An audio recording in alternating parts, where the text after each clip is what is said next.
What's going on, everybody? This is Theo Gremminger, aka the OG Fantasy, back at it. Talking a little bit, week 15 waiver wire. And, this is kind of like a mini version of what we've done for the last 14 weeks. My article was not as long, and this video won't be quite as long. Some of the weeks we're going like 45 minutes doing this. I'm going to try to keep it nice and tight today because there's less of you watching. And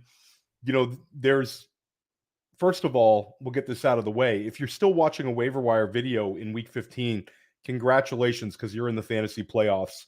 This is nothing to shake your head at. There's half of your league is done. And when you get to some formats, like 8 out of 12 are already done. When you get to other formats, only like 2 or 3 teams make it for like the long postseason drive. So, a lot of like high stakes managers like to watch this video, read my articles, because I'm going with very deep options. We're not talking about guys that are available in like 55% of Yahoo leagues that, were drafted in your league and were held all season long, and somebody's telling you to pick them up as a waiver wire option. No, you're watching this video because we go deep, and we're going to continue to do that. I think we first of all got to talk a little bit about fantasy playoff strategy. The first thing you want to do right now is look at your roster. If there's a player on your roster that you're never going to start, and also a player on your roster that doesn't really have contingent upside, and then a player on your roster that you would not fear going against, just cut them. So my example in my article for this was Jacoby Myers. In a regular 12-team league, Myers is probably a guy that's been sitting on your bench for a while. If you look at counting stats, he's an acceptable end-of-the-bench guy. He started the season out very well, and it's been few and far between his sort of impactful games. But he's the kind of guy that you say, hey, I want to hold him on my bench because I don't want my league mates to necessarily get him for free. And, again, if Devontae Adams misses time, maybe Myers sees a bump. A million reasons to keep him on your bench. But now that you've gotten to a 6-team playoff, this is what I'm talking about with dead weight. These sort of guys don't really have any benefit to you, and you're better off with a few different options here. The first thing would be a lottery ticket type ad, like Rico Dowdle. And Rico Dowdle is a player that I've been recommending every single week. Rico Dowdle makes the top 10 again this week. Nobody wants to roster Rico Dowdle in Yahoo leagues. It doesn't make sense to me. Rico Dowdle is good at football. Rico Dowdle would be a must start for pretty much any single fantasy roster if Tony Pollard were to miss time.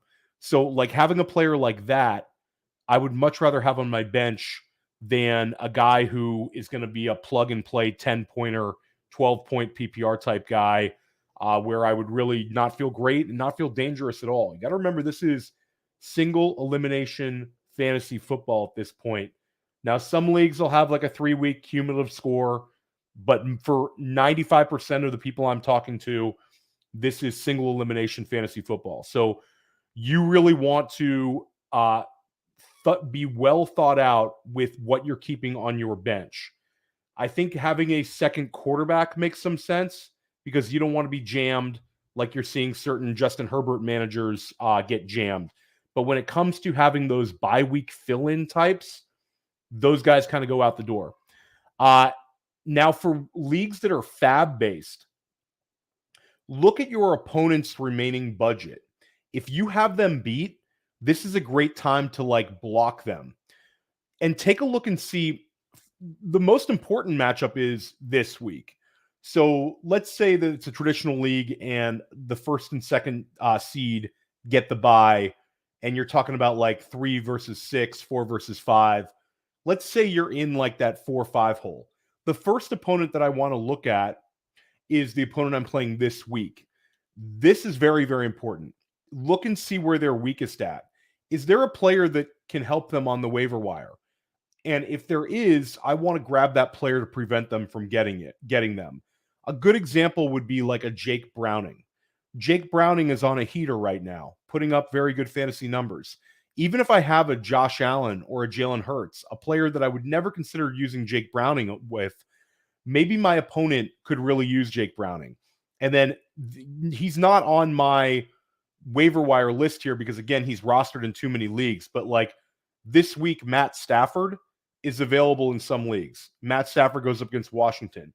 I would not want to go up against Matt Stafford this week, and I wouldn't want my league mate to have an opportunity to get Matt Stafford. So really look at the team you're playing this week, then look at the playoffs as a whole, with a little bit more going towards the team you'd potentially play in week 16. So you're going to put a little more time and energy this week looking at your opponents. Most of the time, you're kind of looking at your own roster, putting out the best possible team that you can every single week, week in, week out. But now is the time to get a little more tight, a little bit more concise. Spend that extra 15, 20 minutes looking at your league mates. And guys, just remember, this is the end of the line. So like, everybody kind of hits the fantasy fatigue. You put in time, you do multiple leagues, put in waivers for many leagues, setting lineups, the cyclical nature of fantasy football. You start to hit a wall this time of year. Just get that out of there. Right now, you're playing for money and you're also playing for pride. Certain leagues, if you win them, it's like the next 5-6 years of entry fees. And it's also, when you're playing with your friends, playing with your family, playing with people you respect, like getting that win, it means a lot. I mean, I don't need to tell anybody who's ever won a fantasy league. You can remember almost every single home league that you've ever won. And it's kind of a funny thing. Like you might forget things in your life, but you don't forget fantasy football championships when you're playing against people that you have a relationship with. It's a very odd thing. But people listening and watching to this sort of a video in week 15, you know what I'm talking about. Like this stuff matters. So we're going to put a little extra time in this week because the prize is there. You can see it at this point. And getting back to it, I also want to talk about defensive options. I'm going to drop another video with my streaming defense options. I'd appreciate you watching it and appreciate you reading the article. That'll have pretty much the defenses that you're going to want to play not only this week, but throughout the fantasy playoffs. But now is the time to roster 2 defenses. And occasionally I can roster 3 defenses. If my roster is in really good shape, depending on the depth of the league, I don't mind rostering 3 defenses. 1, this keeps a strong defense away from my opponent. 2, this gives me an option for the next few weeks. And 3, it's one less thing for me to worry about next week. If I'm rostering like a Christian McCaffrey and he goes down, even if I have Jordan Mason, like I'm sunk. I don't need to. I don't want to get like overly like negative on this, but the guys on your team you can't afford to lose that are irreplaceable. So what are we doing with like the crazy amount of depth? Like rostering that extra RB4, unless he's got some contingent crazy upside, I'd rather have a really strong defense that I could plug in for, week 16, week 17. So again, your roster, the depth of it, the weakest positions on your team. But again, I want to have any edge I can in the fantasy playoffs. And one of those edges is defense. So like for me, any league where I have a bye this week, I'm going through and trying to add defenses.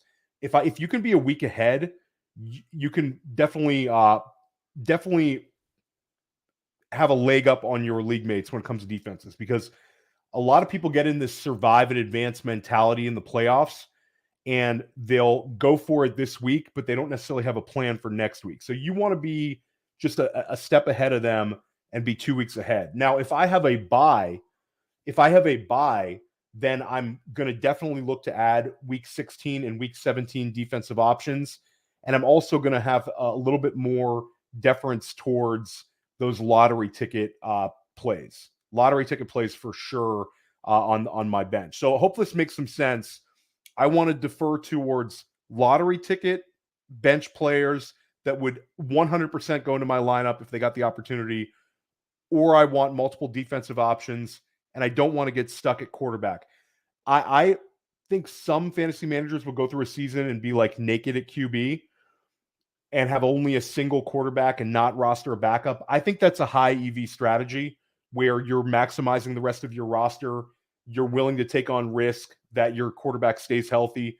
But when you get to the fantasy playoffs, if you happen to lose your starter, you will get boxed out. Like, I know leagues where if you lose a one-off position player, and unless you're the king with fab and you have a leg up on everybody and you still have a lot of fab left, which none of you do. None of you have a lot of fab left. I know I don't. Then you get boxed out and you get stuck with the bottom of the barrel in a game and you're drawing dead. So bear all these things in mind. I hope this was not too long-winded. Let's talk about a couple of the options for players. Let's start at the quarterback position. My favorite ad, and again, I'm recommending players that are available in about 75% of Yahoo leagues. This week, I went a little bit overboard. I had a couple guys that were like 27, 29% available. I don't think it's that big of a difference that it really matters. But again, that's been my threshold all season long here at Player Profiler, and I'm going to continue to do that in the fantasy playoffs. But got to talk about Jake Browning. Jake Browning is on a heater. He now has a legitimate streaming candidate for the fantasy football playoffs. Like, he went from a guy who's a spot starter maybe into like, yeah, let's talk about him as a streaming option.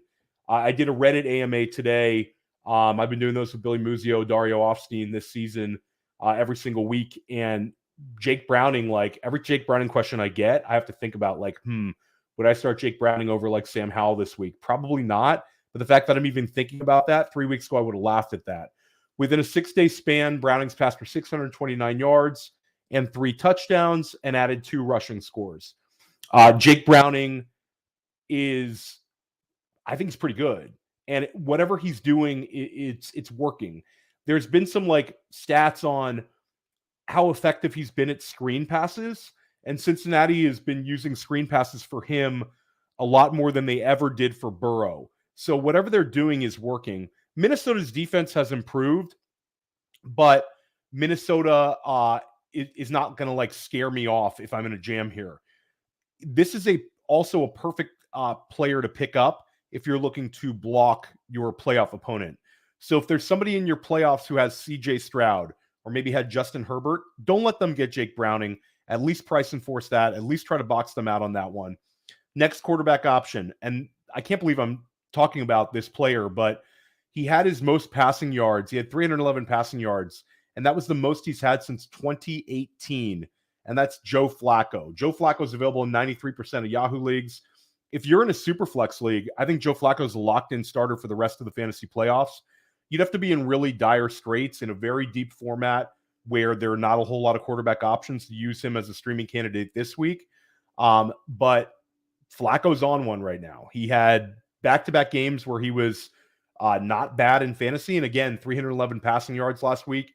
I don't know what's in the water in Cleveland, but Joe Flacco looks better than he did pretty much at any point as a New York Jet last season. It's wild what's going on there. And then talk about another guy who's a must-start in Superflex leagues, and that's Desmond Ridder. Ridder had a career-high 347 passing yards in Atlanta's loss to Tampa Bay this past week. Drake London also had a big blow-up game. If we recall, Drake London ended last season on a heater, and he had the connection with Ridder. Maybe we're going to see that for the rest of the fantasy playoffs. If you have Drake London, you got to feel really, really good about things. Let's pivot over to the running back position. Chase Brown. Chase Brown is my favorite running back ad this week. And that being said, I don't have him number one in my rankings on the website. In the article, I did a ranking.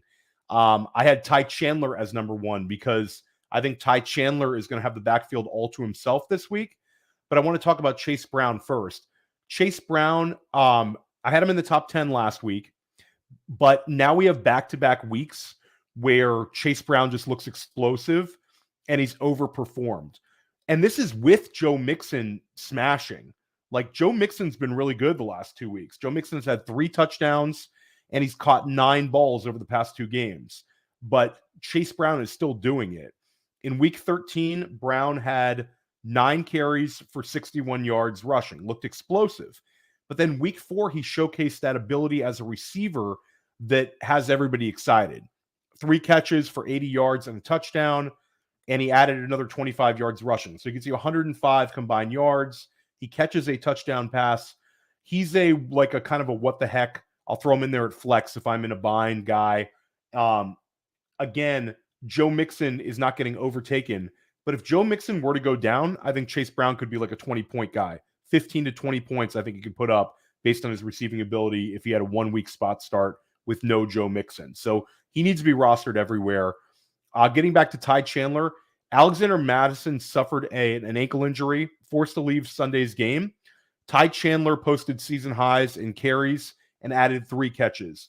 If Madison were to miss time, I think that Chandler would be a high-end RB3 flex consideration. And depending on, your needs, Chandler could be really, really valuable to you this week and kind of get you through a bind. So after we get through Chandler and Brown, those would be my 2 favorite running back ads. My next favorite player to add at running back would be Zamir White. Now, Zamir White, I've been talking about him on this waiver wire show for all season. I get pushback.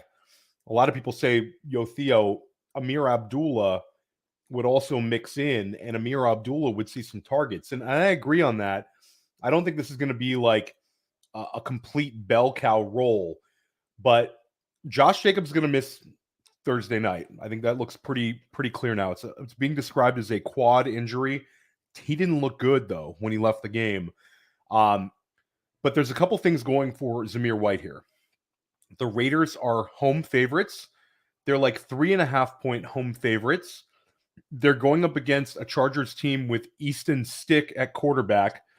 And Zamir White, to me, it takes a leap of faith. But I think the game plan will be Zamir White's going to get 15-plus carries in a home game where they're favorites in a low-scoring atmosphere. So this is the kind of game where 15 carries, the chance he could fall in the end zone, he's going to have a Josh Jacobs role light. And if it's going well, Zamir White's been a dude where when he was in rookie drafts, dynasty managers were super excited about him 2 years ago. And then last year, there was a point in time where people thought, and it was laughable based on how the season went into play, and Josh Jacobs had his incredible year. But in 2022, people were drafting Zamir White a ton, thinking this is a high-end handcuff. And the whole narrative of Josh Jacobs being used in the preseason, Zamir White was a guy Josh McDaniels really talked up, and it's never happened. Zamir White only has 37 career carries, but he is a more like-for-like replacement with Josh Jacobs. And I think based on the fact that Josh Jacobs' injury could linger, Zamir White becomes a must-add. Now, if it gets to be Amir Abdullah and he outscores him, I still think that's a guy that you can't rely on week to week based on kind of the profile of Abdullah. It's kind of the unknown upside with Zamir White. And then the player that I have to talk about every single week is Rico Dowdle. It's a weekly reminder to roster Rico Dowdle. Rico Dowdle is good at football. Tony Pollard were to miss time, Dowdle will be a starter everywhere. Now I want to talk about 2 deeper options. Jordan Mason. This is mainly for you Christian McCaffrey managers. If I'm going into the playoffs with Christian McCaffrey, I want to roster Jordan Mason, even if it means I'm cutting a guy who is a much better fantasy option than Jordan Mason, because I want to have that depth. If it was a 1 week and I had to hold my breath and get through it, I'm still probably done if Christian McCaffrey misses, but I would rather have an opportunity to plug in the backup running back on a strong San Francisco offense. And Elijah Mitchell missed week 14. Mitchell has a knee injury. Mitchell, if you recall, missed time earlier in the year, and Jordan Mason had a decent run, as decent as it gets for guys who don't get much touches behind CMC. But we talked about Jordan Mason earlier this year on this video. Now we're talking about him again. Right now, Mason is the next man in on San Francisco. And then a deep league ad, and this is the kind of guy that we talk about lottery tickets. Consider adding this player if you have a bye week this week. Chris Rodriguez for Washington. He's available in almost 100% of Yahoo leagues, but Brian Robinson is banged up. We don't know the extent of Brian Robinson's injury. We don't know if he'll play this week. Now, Antonio Gibson will see a huge increase in usage if Robinson were to miss time, but with the way the season is going for Washington, they may want to see what they have in Rodriguez to end the year. And a lot of you watch my podcast. I had Scott Barrett on this summer, came on First Class Fantasy and press coverage, a really strong analyst for fantasy points. And he talked up Chris Rodriguez. Chris Rodriguez was a guy that Eric Bieniemy like stand for. Like he really wanted Chris Rodriguez. Rodriguez coming out of Kentucky was never a guy that was known as never caught anything at Kentucky. He was really like a between the tackles guy at Kentucky, a successful SEC running back, but Washington viewed him as more of a well-rounded running back. So Rodriguez has always like had this kind of opportunity kind of in Washington's like back of their mind with him. And you might have like a random week 17, week 18. Washington says, you know what? We know what Antonio Gibson is. Let's give the rock to Chris Rodriguez. Brian Robinson's banged up. Let's see what happens. This sort of thing happens in the NFL where you get really deep in the season. You'll see like a random guy get a usage increase. So Rodriguez is definitely one to keep an eye on. Pivoting over to the tight end position, I got to talk about Hunter Henry. And I hate chasing touchdowns. I hate it. It's a poor way of giving out waiver wire advice, but the random week 14 blow up performance went to Hunter Henry. Henry caught 3 of his targets for 40 yards, and more importantly, he found the end zone twice. It feels wrong to chase these touchdowns, but with the limited options the Patriots have at wide receiver and Ramondre Stevenson's injury, Henry, I think, is like a locked-in mid tight end too. So depending on your needs, Hunter Henry makes for a backup tight end for you, or if you want to roll the dice, like some managers did last week, and you're really, really stuck at tight end, he caught 2 touchdown passes last week and should see, a fair share of targets this week. That game against Kansas City, that's a very difficult defense to go up against, but you've got to figure that New England's going to be having to pass the ball a little bit more than they would like. You're going to see a lot of Zeke Elliott, and you also might see a little bit of Hunter Henry to go along with Juju Smith-Schuster and whatever else they put out at wide receiver, Devontae Parker, Demario Douglas. It's so banged up in New England right now. And probably a safer bet than Henry is Chig Okonkwo. And Chig Okonkwo is rostered in a little bit more leagues than we like to see. Like Hunter Henry is going to be available for you in 76% of Yahoo leagues, but Chig Okonkwo is only available in 66% of Yahoo leagues. So last night in Monday Night Football, the big win that Tennessee had, what a comeback for them. Okonkwo was good yet again. He had 6 targets and he caught 5 passes. He ends up with 46 yards. And that's coming off of another 6-target game in week 13 when Tennessee lost to Indianapolis. Okonkwo the week before had 5 targets and he caught 4 of them. He also gives you these kind of long receptions. Against Carolina in week 12, he gets you a 25-yard reception. And then in week 13, he had a 39-yard reception, which was the longest one of the entire day. They also gave him like a random carry against Indianapolis. So like Okonkwo, they're trying to make a thing. If you remember, Okonkwo ended last season on kind of like a heater. Tennessee plays Houston twice in the next 3 weeks. So if you're really stuck at tight end, I think Okonkwo is your guy. Him and Hunter Henry both make some sense. Then I got to talk about my 2 tight ends that I often talk about, and that's Cade Otton and Tyler Conklin. A little bit lower down the totem pole, a little like more like break glass in case of emergency types. Cade Otton had a game-winning touchdown catch, though, this past week. And Conklin with Zach Wilson, you never know, like there's going to be a game where he catches 5-6 passes. Again, I would, if I have my playoff life on the line, I'm going Chig Okonkwo or Hunter Henry over Otton and over Conklin this week. But you can make a case for all of those guys. It's, again, these are not the greatest options at tight end. So in my waiver wire article, which came out yesterday, or excuse me, maybe even early this morning on Player Profiler, I had Dontavian Wicks as a guy that I really wanted to add as a Christian Watson light and like-for-like replacement. Now you can kind of forget that. Dontavian Wicks suffered what Green Bay believes is a high ankle sprain, so don't touch him. I also had Jalen Hyatt listed, and very disappointed with the production for Hyatt. I think that what NFL teams do with players post bye week says a lot about where they're at. And post bye week, Jalen Hyatt gets 2 catches, so you can completely ignore that part of the article. But you're watching the video, so it's a little bit more updated. And the giant we want to add, again, I think this is would be my number 2 wide receiver to discuss. But since we're fresh on New York, I'll start out with Wan'Dale Robinson. Wan'Dale Robinson had his best game of the season, and this was a big win for New York. New York beats Green Bay 24-22, and Robinson played really, really well.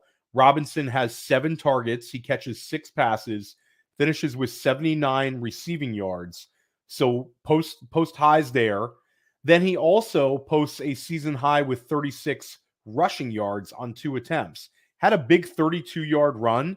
The guy looked good. And Wan'Dale Robinson was a guy that, if you followed my work last year, like I had him in the waiver wire last year a lot. And then finally he starts to break out, then gets injured. Then this year, when he came back from injury, I kept writing about him, and it never really happened. Well, post bye week, we see this Wan'Dale Robinson usage uptick. I think Wan'Dale Robinson is finally healthy. You get these random wide receivers having strong fantasy playoffs. I think Wan'Dale Robinson becomes sort of a priority add for you if you're looking for kind of an upside wide receiver. Wan'Dale Robinson, see if this usage trend continues. New York has a game on the road this week against New Orleans, but Wan'Dale Robinson, I think you grab him, you see where it goes. If he has another game where he's getting like 8 or 9 touches, then we're starting to think about him as a potential like flex fill-in. I'm kind of intrigued here with Wan'Dale Robinson. Again, there's a second-round pick for New York, who's had very unfortunate injury luck, but Wan'Dale can go. He can play a little bit. So we're gonna keep an eye on Wan'Dale Robinson. The number 1 wide receiver to add, though, is Zay Jones. I had him as the top ad this week in the waiver wire article at the wide receiver position, and his production was minimal in week 14. He caught 5 passes for 29 yards, but when you go into the box score, he had an insane 14 targets. And again, this was the first week where Jacksonville had to plan for no Christian Kirk. And a lot of people were grabbing Parker Washington and being really excited about Parker Washington, but it certainly looks like Zay Jones is the biggest beneficiary. Big play Zay certainly has the trust level of Trevor Lawrence. They've got a difficult game against Baltimore, but Baltimore just conceded 293 passing yards and 3 touchdown passes to the Rams this past week. So this is like a backs against the wall game for Jacksonville. This is a home game for them. The division is definitely looking much more likely for Jacksonville than it was a few weeks ago. It's almost a sure thing that they're going to be there in the playoffs, but they need to get a little bit of steam and a little bit of momentum, and a win over Baltimore would be huge for them. Got to talk about John Mechie. John Mechie is available in 98% of Yahoo leagues. I've seen some people talking up about Xavier Hutchinson as another Houston wide receiver to keep an eye on. I will take a bet on Mechie. Mechie was Houston's second-round pick in 2022. Really inspirational story. The guy had cancer. He had to step away from football, came back, and made this like incredible comeback. This year, it has not happened for him, but Mechie's like a really wonderful story, and I think that story could include him having a strong end of the season. Again, Houston's offense takes a big step back. CJ Stroud hurt. You're with Davis Mills at quarterback, and then you have no Tank Dell and now no Nico Collins. It could be very bad. But at the end of the day, I think Mechie's going to have an opportunity to get 7 or so targets this coming week against Tennessee. We'll see where this thing goes with Mechie. He would definitely be my bet over Xavier Hutchinson. And my final wide receiver to discuss is Juju Smith-Schuster. I think Juju Smith-Schuster, again, it's difficult to kind of bet on these guys week to week in New England, but Juju had his revenge game against Pittsburgh, ends up with 4 catches for 90 yards. Now he goes up against his most recent former team, another like revenge. I love the revenge games. Another like revenge type scenario against Kansas City. It's very difficult to kind of trust Juju, but I don't know the state of your team. You could be in a super deep format, and Juju might be one of the only guys left on the waiver wire. Couple of you know easier ads at wide receiver. Obviously, Odell Beckham would be a really easy ad, but he's rostered in way too many leagues for kind of us to discuss. But Odell had 10 targets last week, had a touchdown catch. He's available in 57% of Yahoo leagues. So if you're in like a shallow league, I think Odell is a very strong ad. Two other players that would be considerations for shallow league managers, like I talked about John Mechie because he's available in so many leagues, but Noah Brown is going to be the biggest beneficiary, I believe, in Houston for all these guys missing. Noah Brown's available in about 50% of Yahoo leagues. If you recall, Noah Brown was one of my top-ranked waiver wire ads for like 2 weeks in a row. He had huge blow-up games. We recommended him as a sleeper one of those weeks. It was great. And then finally, Curtis Samuel, who's available in 65% of Yahoo leagues. Washington coming off of a bye. Samuel could also see a few more manufactured runs if Brian Robinson is going to miss time. But if you recall, Samuel had that really big performance on Thanksgiving week and then follow that up with a 65-yard performance. So he has like over 165 yards his last 2 weeks heading into the bye week. Samuel's a guy where if you're in a bind, consider adding him. These videos have been a lot of fun. Writing the article has been fun. I hope these have been helpful to you. I hope you crush it, and I hope you win in your fantasy playoffs. I'm going to drop a sleepers video on Friday. Hopefully you don't have to start any of my sleepers in your fantasy playoff game, but they're there for you if you need them. Sort of like a waiver wire of the future.